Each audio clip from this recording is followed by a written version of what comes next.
Yo, what's going on? It's your man, Eddie Mac. We got a crazy video to dive into, y'all. They have just discovered pillars wrapped in coils, kilometers deep under the pyramid, and under all three pyramids, my mistake.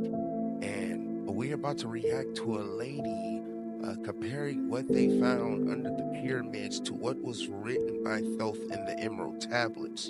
And it's proven a lot of shit I've already said about Atlantis, Lucifer, how the Bible wraps all up into it. It's about to get deep. So deep it's going to be a couple of parts, y'all. So bear with me. Start the intro.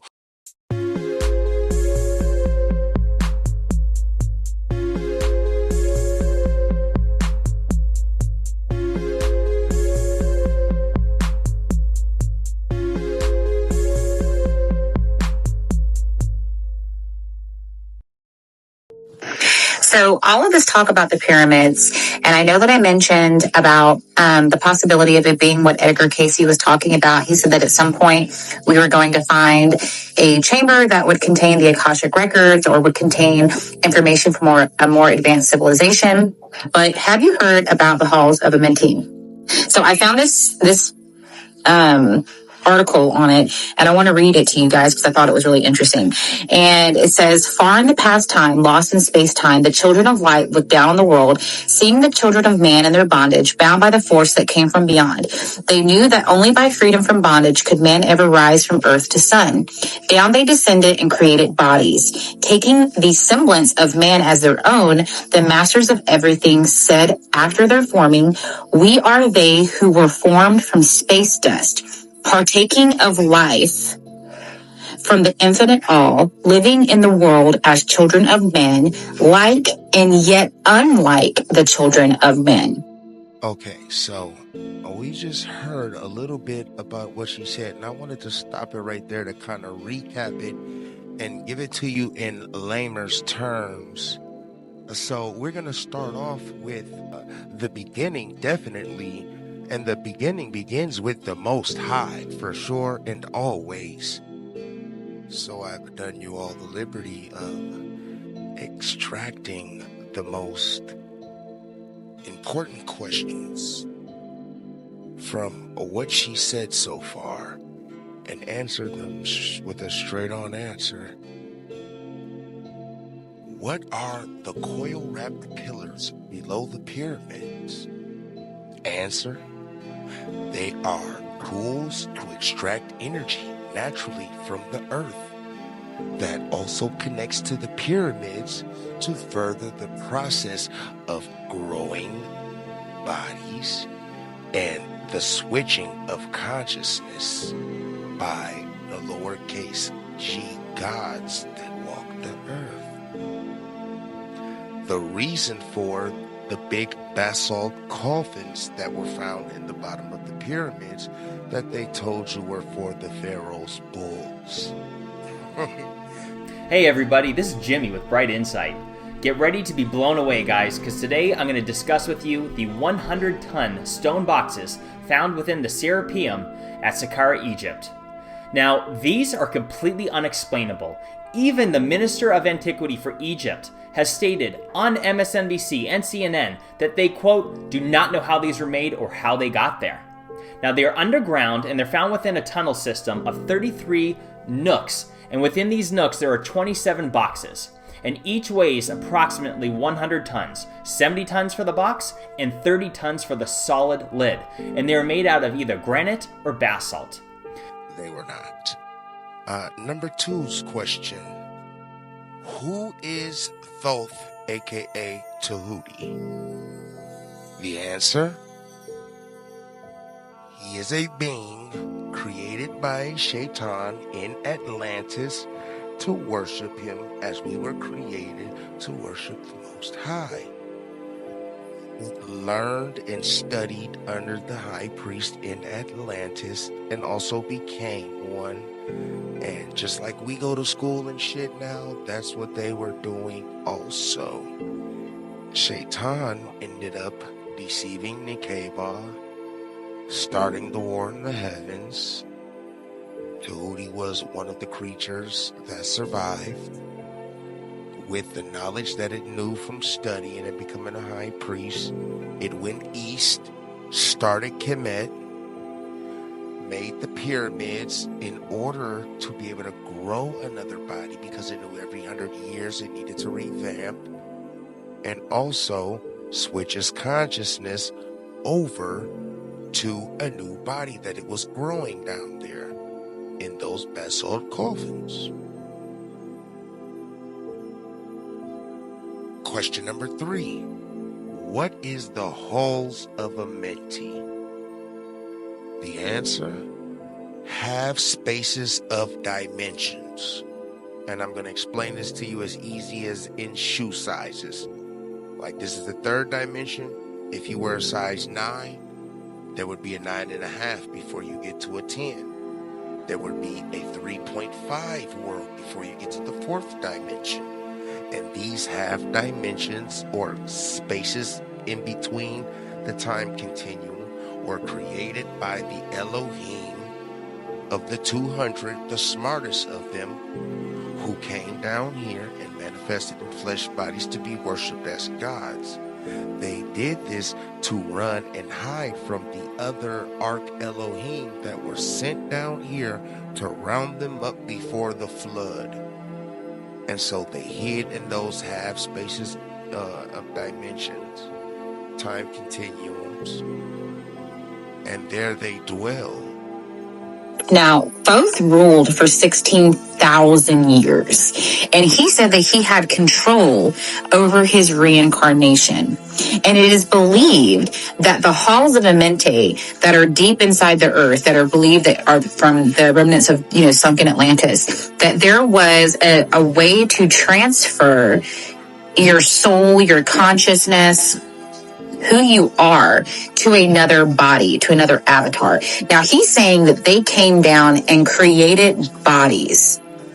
Now, if you follow my other videos and we talk about the 200 that came down, it says that they took the image of man so that they could have relations with humans, with women. And from that... Again, Tahuti was created in Atlantis. The others he speak of are from the 200 fallen. He was one of the inspirations for them coming down. How he ruled for 16,000 years over Kemet inspired them to come down and manifest in bodies of their choice, which is why all the other gods start coming up in Egypt and around the world. They chose different bodies to be perceived in. Some chose to have blue skin, 9 arms. Some chose to look like a half elephant, half person. Some chose to look like the people that they were ruling over, just bigger. They all chose different bodies, and some who wanted to rule with Tahuti chose half animal, half human bodies. And they all made sure they were bigger than the other humans to assert their dominance. With women. And from that, they created the Nephilim, the ones that Enoch said had sinned against God and needed to be destroyed. And, the mermaid subject wasn't that long ago. The mermaids are the mothers, of the Nephilim from the men that came down, or the things that came down and took the image of men. So I think it's funny that this is a reoccurring theme. That people keep coming down to earth and pretending to be fucking humans and creating bodies that are humans, but they're not us. Then for a dwelling place far beneath the earth crust, blasted great spaces they by their power, spaces apart from the children of men, surrounded them by forces and power, and shielded from harm they the halls of the dead. Now I'm assuming when they say that they created a space apart from men, us, like they're regular Joe Schmo. And it says that they used their power to basically create these spaces. I'm assuming they're talking about what is beneath the pyramid. Now it says, side by side then placed they other spaces, filled them with life and with light from above, builded they the halls of Amenti, that they might dwell eternally there, living with life to eternity's end. Now, Thoth ruled for 16,000 years. I think I already said that.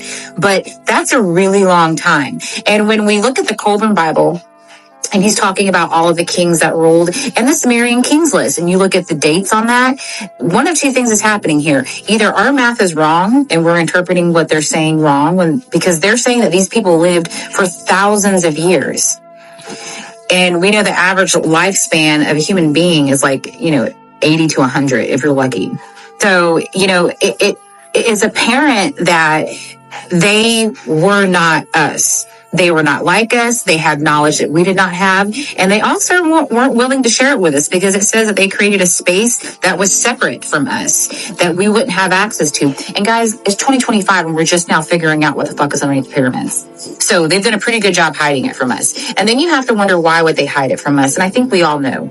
I think if men knew that they could transfer their consciousness, can you imagine how many shitty people would live to be 16,000 years old? Not insinuating that Thoth is a shitty person, but I'm just talking about that type of power was available to your average human being. And I'm assuming it would probably be something that would be available to the elite. Can you imagine how many corrupt people would just be around forever? In this industry, what you must understand is, when you do sell your soul, you are allowed to live forever.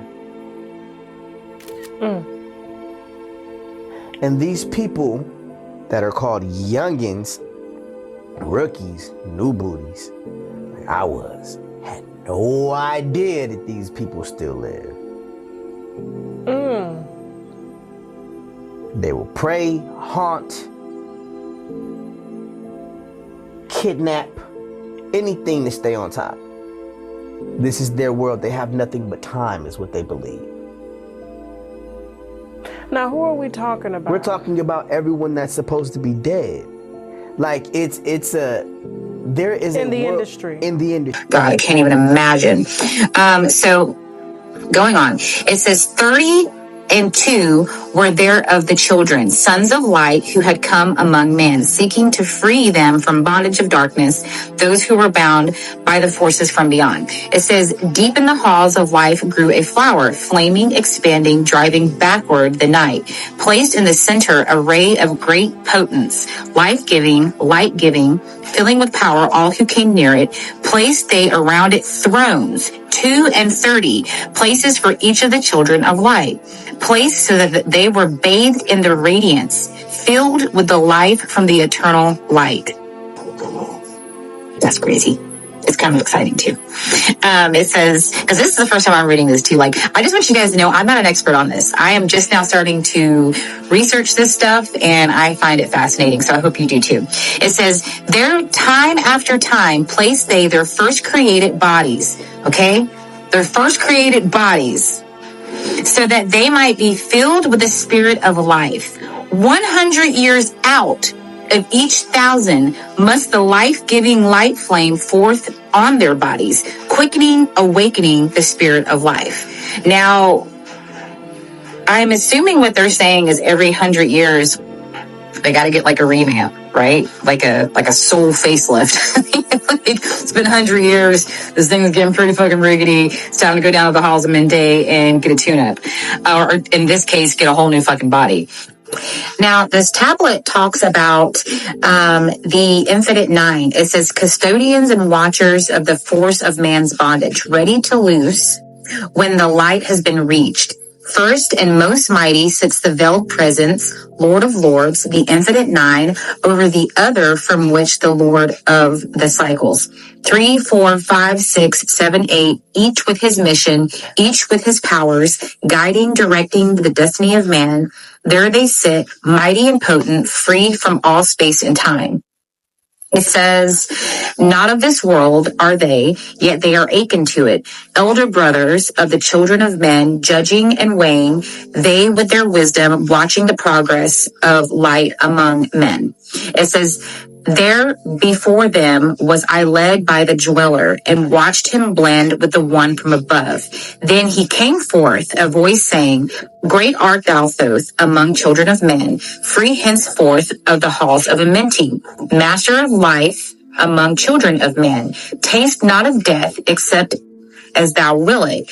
Drink thou of life to eternity's end. Henceforth forever is life, thine for the taking. And it basically goes on to say where they took him. Now, I'm going to have to do a part 2 because Thoth goes on to describe that he was taken deeper underneath the pyramids into the halls of Amenti, and that he was basically shown these secrets that have been hidden from man.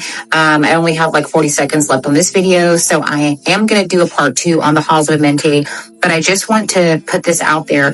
The discovery that is happening right now about the pyramids is only furthering the fact that this stuff might actually be true, you guys. There might actually be a way to transfer consciousness, and there might actually be the power to do it underneath the pyramid of Giza. Now we've conquered the art of exchanging spirits, trading spirits. Behold, the coagula.